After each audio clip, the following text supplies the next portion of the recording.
Okay, hello everybody, Jacek Bartosiak here. My guest again is Nicholas Myers, who joined Strategy and Future team.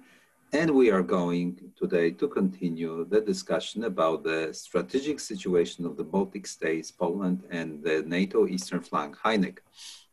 Hi, Jacek. How are you today? Yeah, I'm fine, and I'm really looking forward to having your thoughts, to listening to your thoughts about that. I know you have some maps, so let's get started. Sure. So today I think we're going to spend most of our focus looking at how the different geographical choke points dictate some of the rules about geopolitics and broader military strategy in Estonia, Latvia, Lithuania, and the larger neighborhood. So yeah, I don't have any particularly special maps. I have this one. This is OpenStreetMap, which anybody can use. It's extremely convenient for when you want to find military bases really quickly, because as you zoom in, you'll see where all of the polygons are by their simple colorations and so forth, and as well as all of the actual sovereign lines in the sea. That's where I wanted to start today, is with the constraints offered by the Baltic Sea itself. One of my favorite stories when introducing all of this, after some of the things we discussed last time, is that the Russian, when the Russian Ministry of Defense celebrates anniversaries, it likes to put out short summaries of the glorious history of any of the units that they're celebrating. And typically what will happen is they'll say this unit was founded in blank day, and during Great Patriotic War, World War II, it did the following battles. For the Baltic Fleet, however, it's somewhat different. They say it was founded by Peter the Great, and it's the oldest fleet in Russia, all of which is true.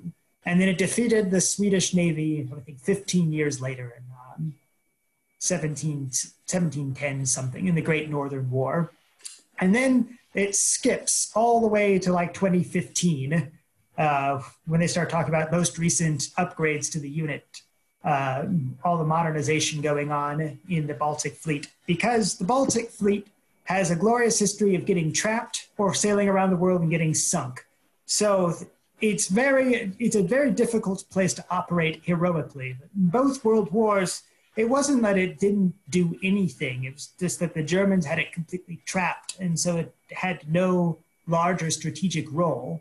In fact, the Tsarist Baltic Fleet, the late 19th century, first sailed around the world to Tsushima to get blown up by the Japanese, the Russo-Japanese War. And then the one that they rebuilt over the course of the years before World War I ended up getting captured by the British and mostly sent to the Estonian Navy at the end of the war. So the Baltic Fleet really has difficulties doing anything, mostly because, as you'll see from the geography here, the Baltic itself is not very large. Even by World War I standards, it's relatively easy to seal the entire sea using a combination of mines and artillery. And these days, with much improved radar systems and missiles that have utterly changed the nature of naval warfare since the 1960s, there's almost nowhere to hide in the Baltic Sea. And if at certain times the sea is partially frozen, then you have even fewer options. And it's why, as you pointed out the last time we were talking, if Poland practices doing mine-laying exercises in certain Baltic, it could become an extreme strategic challenge for Russia. It, of course, relies on the assumption that the Russians are planning to use the Baltic Fleet significantly in any future action. I actually put out an article not terribly long ago in Wavell Room in the UK saying that it probably wouldn't be a major part of any military operation. Its major role is signaling in advance of a conflict. In the event that a real war broke out between Russia and NATO and the Baltic Fleet isn't sunk yet, its primary role, in my estimation, is that it would be a forward air defense and anti-access area denial force, not with any expectation that it would last more than a couple of hours, but with the expectation that you could you could use in those hours the ships as an extra line of air defense and missile defense while moving a whole bunch of long and short-range air defense systems in behind the major Russian ground thrust in the Baltic area.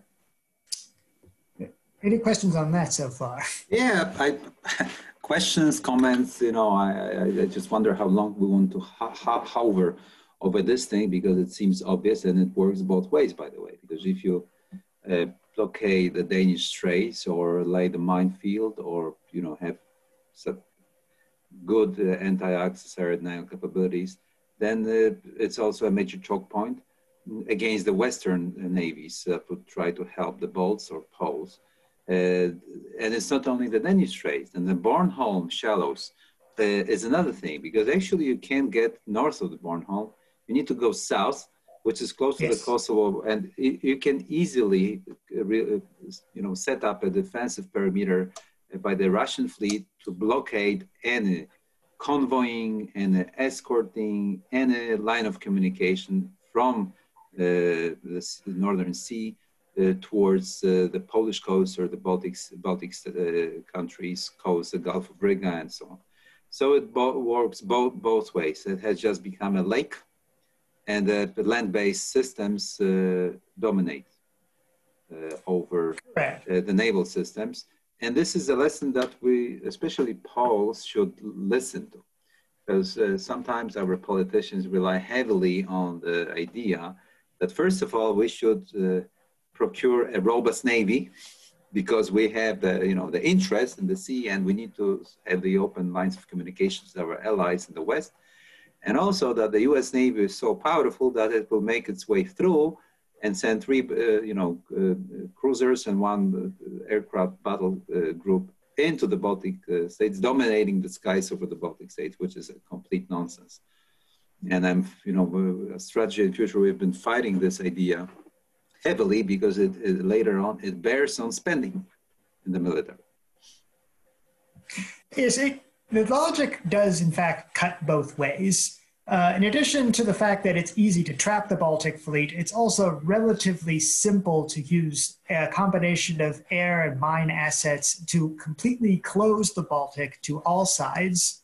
But if in the event that sort of crisis has occurred, then yes, Poland is going to have to play an important role in helping to make sure that nothing is in fact passing south of Bornholm. In particular, because I find it doubtful that after a war has started, anybody is going to be moving through the Danish Straits. The Russians may attempt to move some assets in. I think it's more likely, honestly, that if the Russians thought a major conflict was coming, they'd be moving most of their assets out of the Baltic Sea, because the actual naval fight that would occur is primarily going to be, was primarily going to be in the North Sea. I say was because we still don't know the full-scale implications of the end of the INF Treaty. Obviously, with the INF Treaty, the only thing the U.S. Navy was really going to be thinking about providing was sea-launched cruise missiles, since those were infamously not regulated by the INF Treaty, the result of very dogged U.S. negotiations back in the 1980s.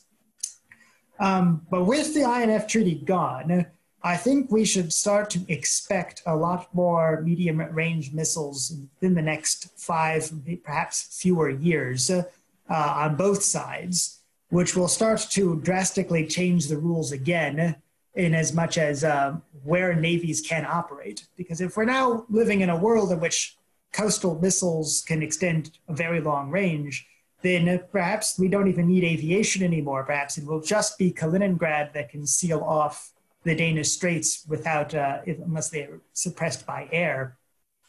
And if you have medium-range missiles, presumably you don't even need to put them in Kaliningrad. You could have anti-ship missiles available in St. Petersburg or even east of Belarus in order to potentially close the North Sea to U.S.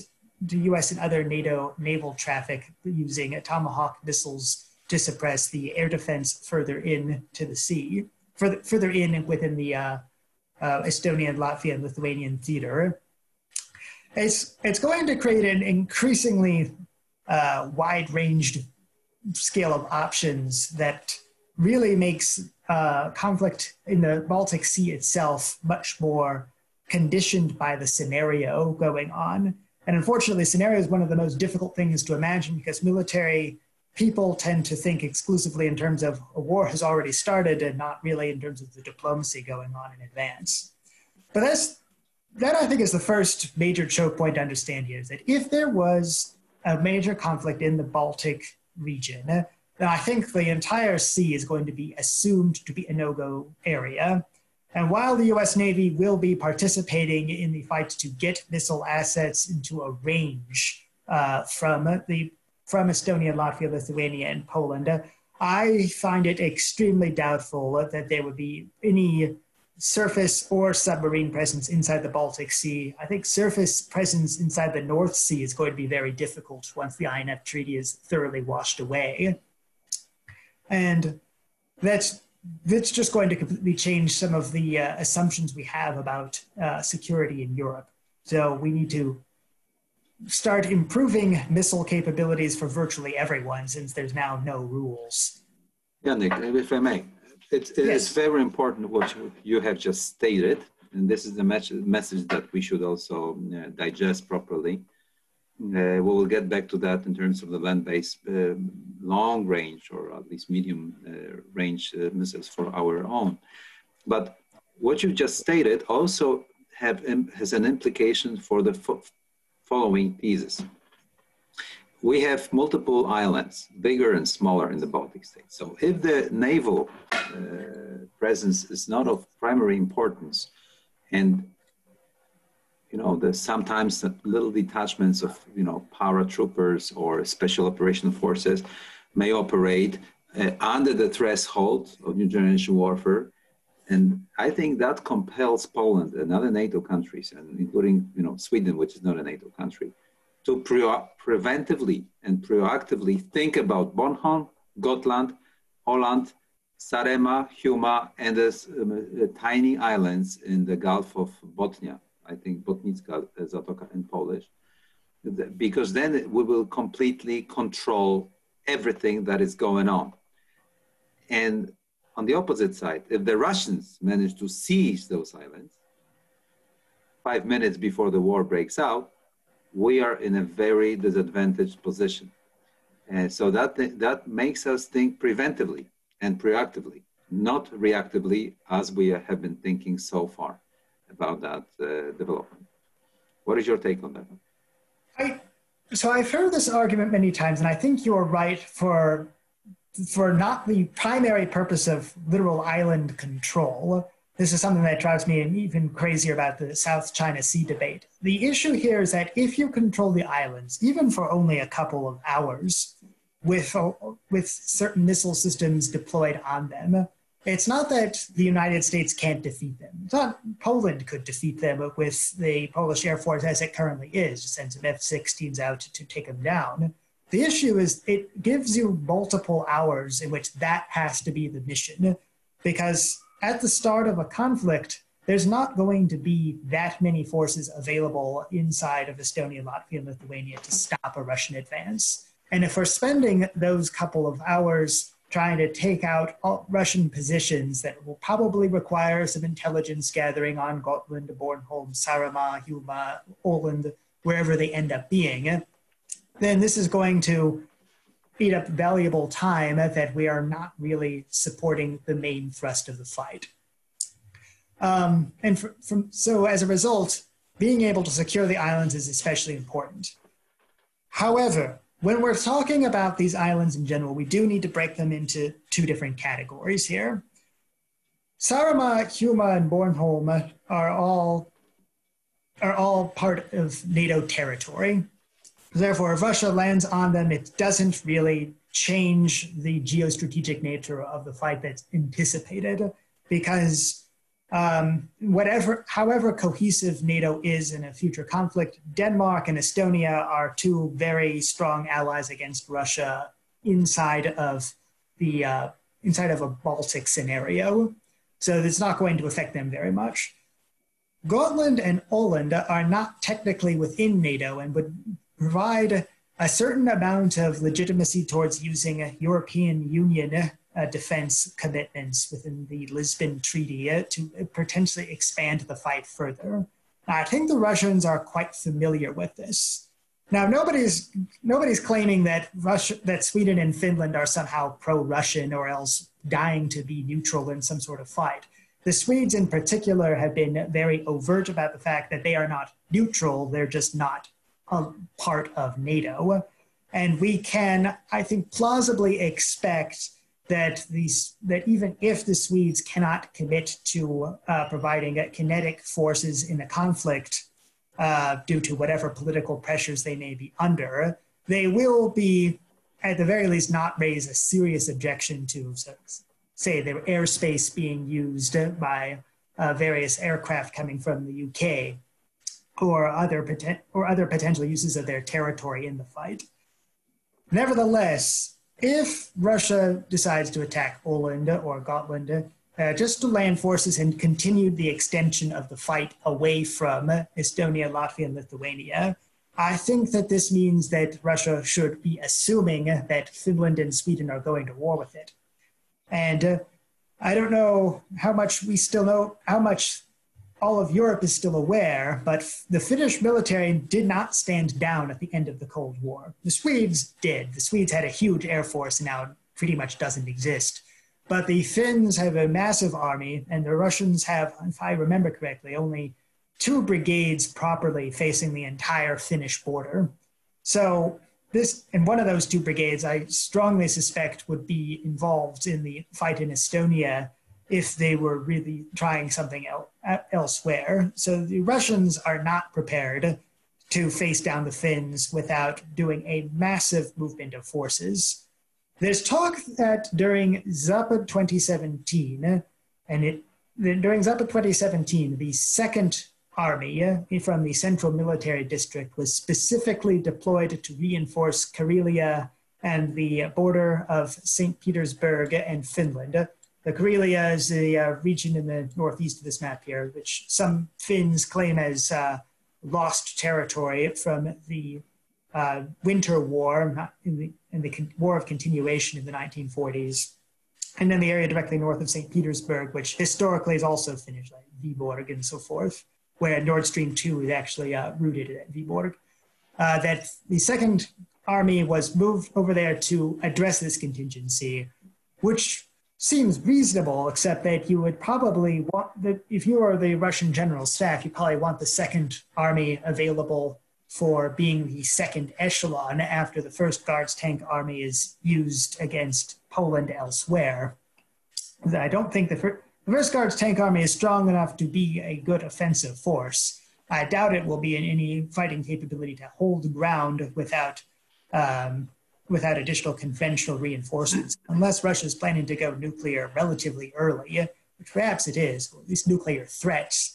They're going to need additional conventional reinforcement if they're involved in a medium-scale war with Poland, even just Poland on the land base.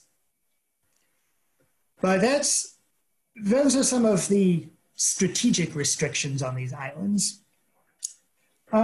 Did you have anything else you want to say about the sea itself before I start moving back? Yeah. So sort of just one comment.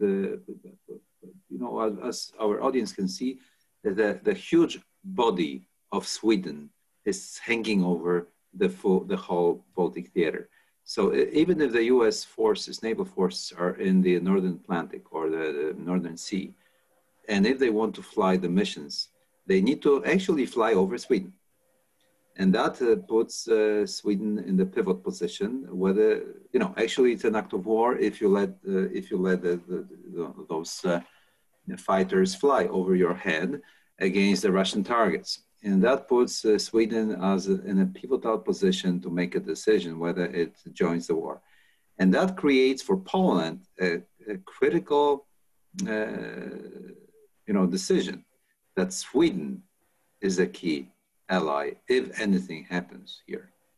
Not to mention that we can really disperse, for example, air forces if we could take off and land on the Swedish airstrips.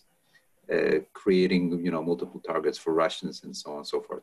Sweden is a key. Without Sweden, any campaign to help or liberate the Baltic states is in doubt. Correct. Within Stockholm itself, there's an increasing political awareness of thinking of Estonia and Latvia especially as a fourth coast along the Baltic Sea, as a forward defense point against any future Russian aggression. Obviously, Sweden had a lot of political difficulties with the Soviet Union during the Cold War over Gotland sovereignty, for instance, and where exactly the demarcation line was in the Baltic Sea. So the Swedish defense establishment is aware, very aware, that this is going to be a major issue. But when the joke I continuously hear from intellectuals in Stockholm is that they'll read in Russian propaganda about how the Russians are trying to create all sorts of 17th century memories to divide the Swedes and the Poles, but no ordinary Swede remembers the 1600s. In Poland, there's a bit more historical memory, but I think it should be a bit more clear that if there is to be a historical memory revived, it should be that if Poland and Sweden don't act together, the Russians are eventually going to sweep them out of a position of power in the Baltic region. Does that make sense to you? Yeah, perfect sense. So to recap the point of the Baltic Sea, it does prevent choke points both in terms of the literal map itself, obviously the Danish Straits, the Gulf of Finland, and then even in Kaliningrad Oblast itself, you'll see that it's a relatively small inlet here at Baltisk where the naval base is. All of them can be easily bottled up in and of themselves.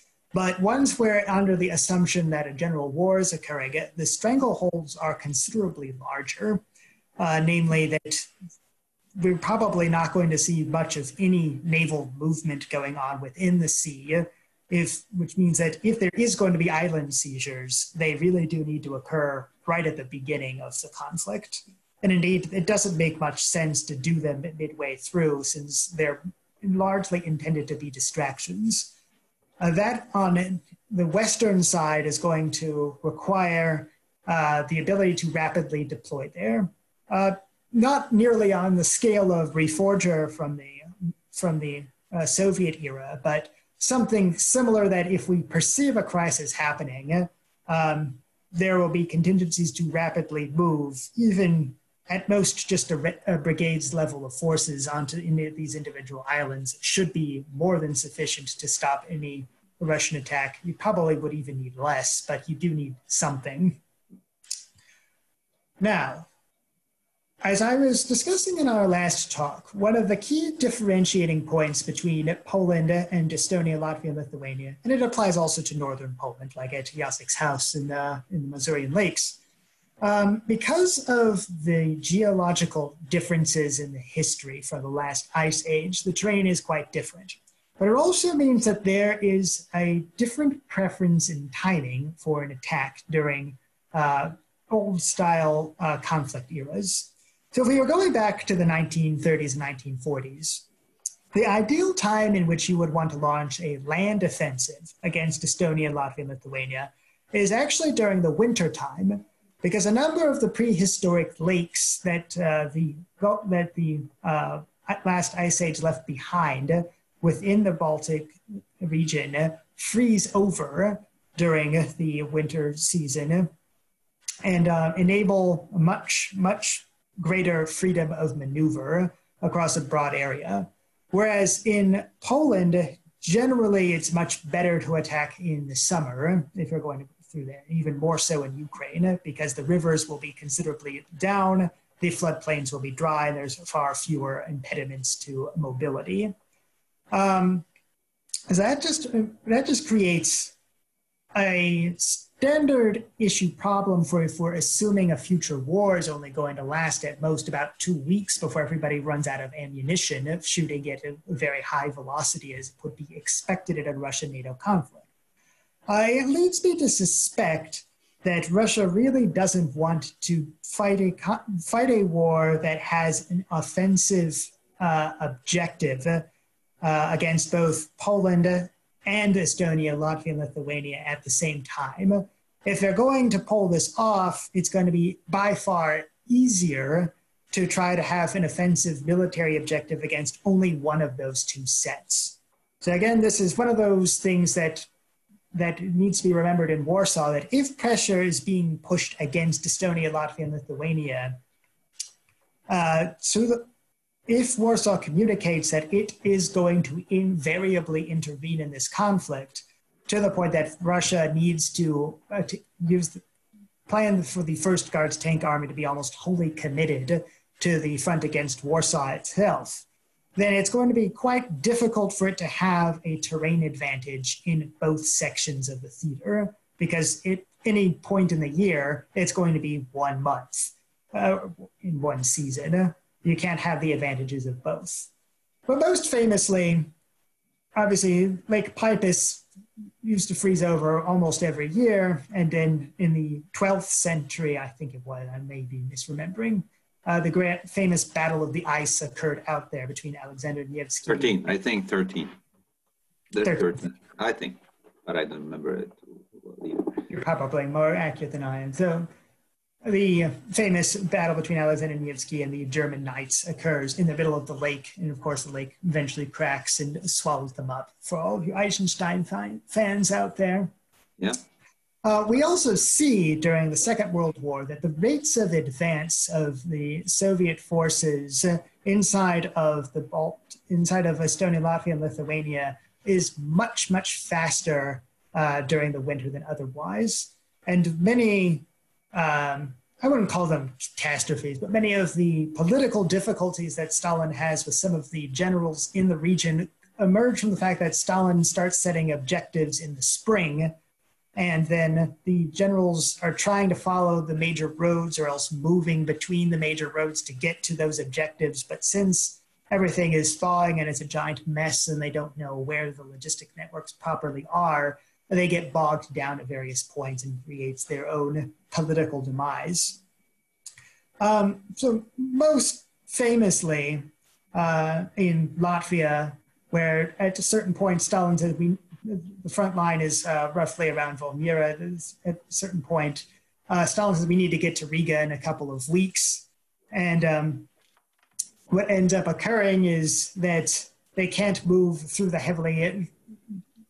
thawing area full of trees and virtually no road networks at the time, until they're able to do an encirclement moving from the south, coming from Lithuania, this lighter area near Jelgava, that manages to cut the Germans off and, threaten to cut the Germans off, and leads to their decision to retreat into the Courland pocket, where they are trapped for the remainder of the war.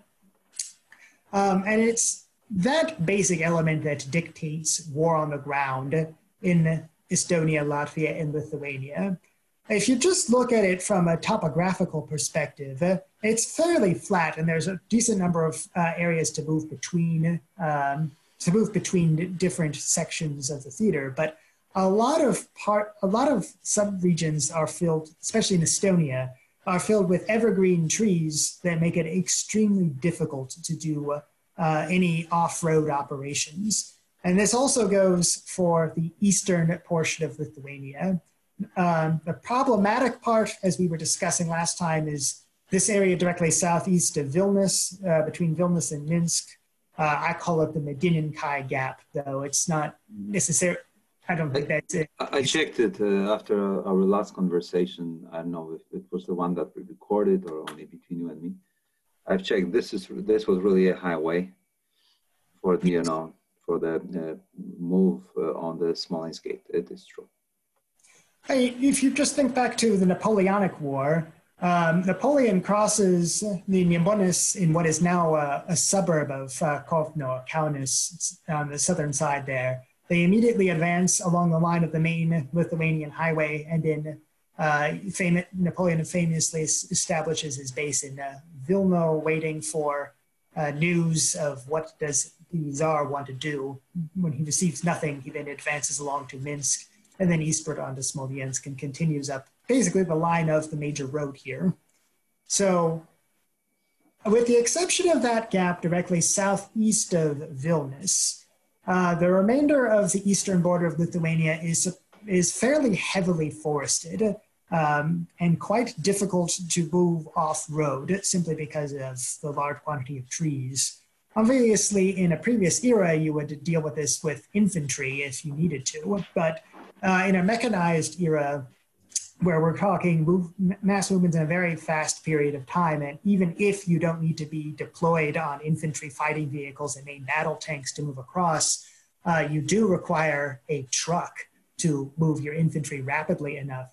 There's going to be some difficulty moving forces in sufficient numbers, especially considering how we would expect there to be as much low-level aviation at both UAV and helicopter as both Russia and the West will be able to mobilize flying over this region, which is going to simply make movement through these fairly isolated roads quite difficult to do undetected.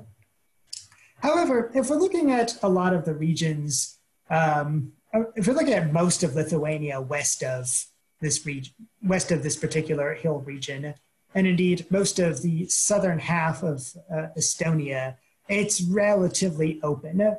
The major impediments to movement around here are going to be the reservoir in the east of Latvia, which does have to be dammed up in order to stay in place, which leads at least me to suspect that it would be a relatively simple Spetsnaz operation to take out the dam that holds this river, that holds this lake in position and turn pretty much the whole area directly west of Rezekne into between Rezekne and Jakobpils into an impassable swampland, which, as we discussed last week, would actually be beneficial if the main advance is going through eastern Latvia to turn west across the center of Lithuania.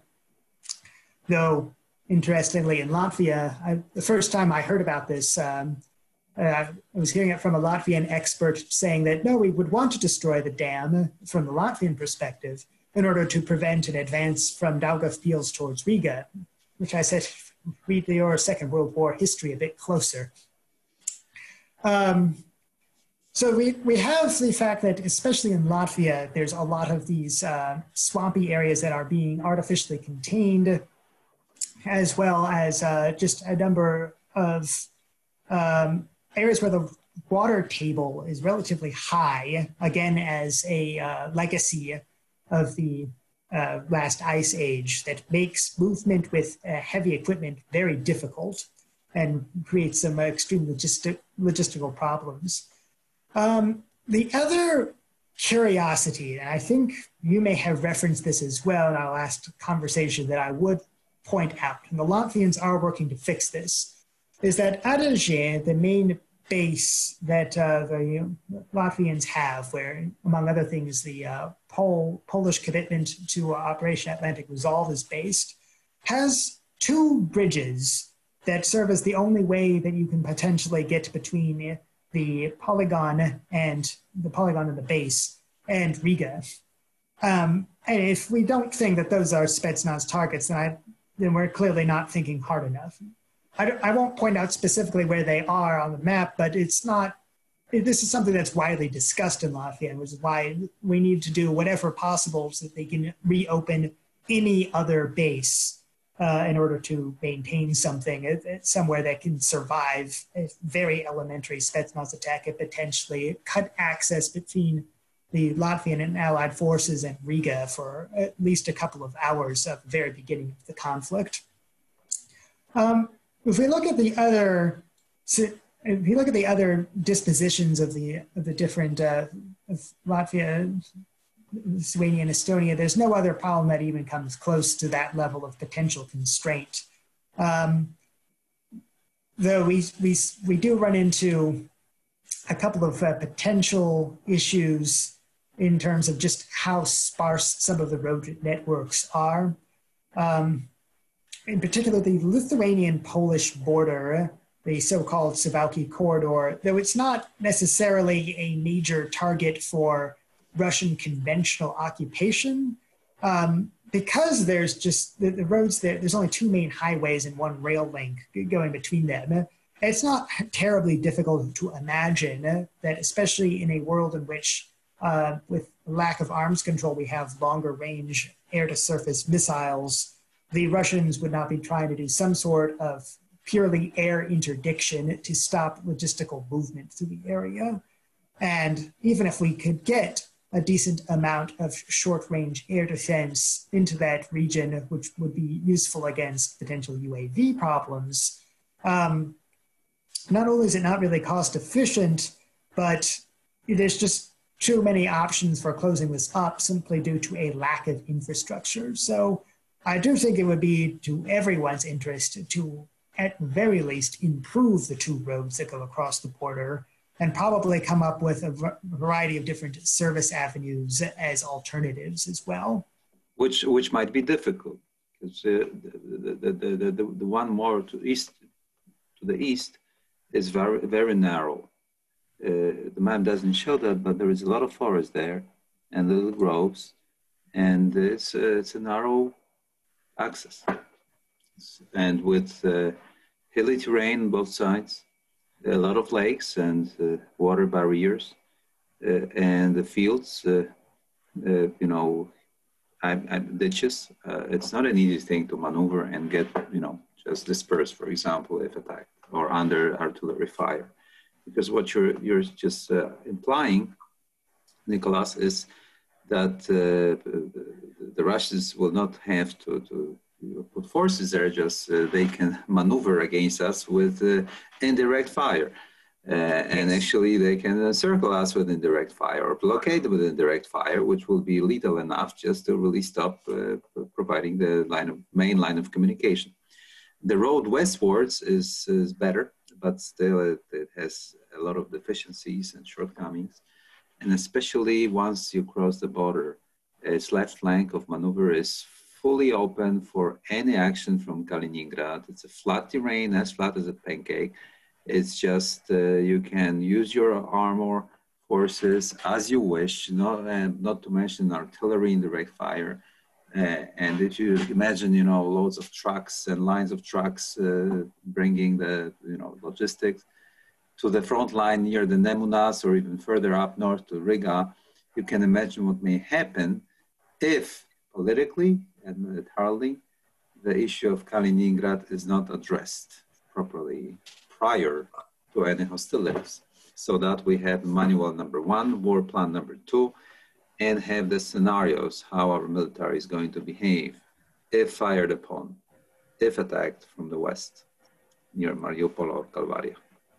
On top of which, we're not going to have the element of surprise. The Russians are, in fact, reading the fact that everybody is sending their special teams to monitor how to fight in the Suwałki corridor. So they're coming up with every possible way to take advantage of the weaknesses that we point out and come up with alternative ways to what they think the officers are expecting. It was one of the ongoing jokes during the Soviet era that the Russians, the Soviets, would send out sufficient information through classified channels that every US Army personnel thought that the Fulda Gap was going to be the major component of the fight, because their whole gambit during the Soviet era was to put a sufficient attack there that the US Army Corps commander would report to the NATO HQ saying, the Soviets are attacking here and I am holding the line and we have the main front. When in actuality, the major Soviet front would be moving much farther north through the whole Northag area where there was considerably weaker defenses simply because the Belgians and the Dutch were not forward deployed, which would enable them to encircle the entire U.S. defense position in the south of West Germany. The result was that in most of the Soviet simulations I've seen, the Red Army would be marching into Paris before they would march into Munich, simply because the U.S. Army had a very good defense in southern West Germany. It's that sort of understanding that we need to apply to our own way of thinking about fighting in the Baltic region and elsewhere in the Intermarium, when we're considering how the Russians are planning for the future as well. As while there are lots of long-term lessons that we can see just by glancing at maps, let alone studying them in any particular detail, as Jacek has been, there's ways to play virtually everything in both sides, as we discussed earlier with the Baltic Sea, that just because it's easy to bottle up the Baltic Fleet in virtually every single scenario that has occurred throughout every single historical scenario, they can use the same weakness against us in the West. Yeah, it's true.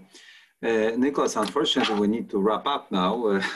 For sure, I'll make sure that we continue this subject, and I need to promise now the audience that I really need to convince you to talk also about the issue of Belarus in terms of planning and the maps. We will focus on maps and what that brings to the table in terms of this big strategic picture. And also now I know that it will really compel you to talk about the Western Pacific with this map as well, as it seems that we have just touched the surface between you and me, even restraining ourselves to talk too much both ways. And we just scratched the surface, okay? So I promise all the audience that we will do our best to deliver more. For the time being, thank you, Nick. Thank you, Jacek. And that was Strategy and Future, Jacek Bartosiak, with me, Nicholas Myers, and we promise to contribute more shortly in the future. Take care.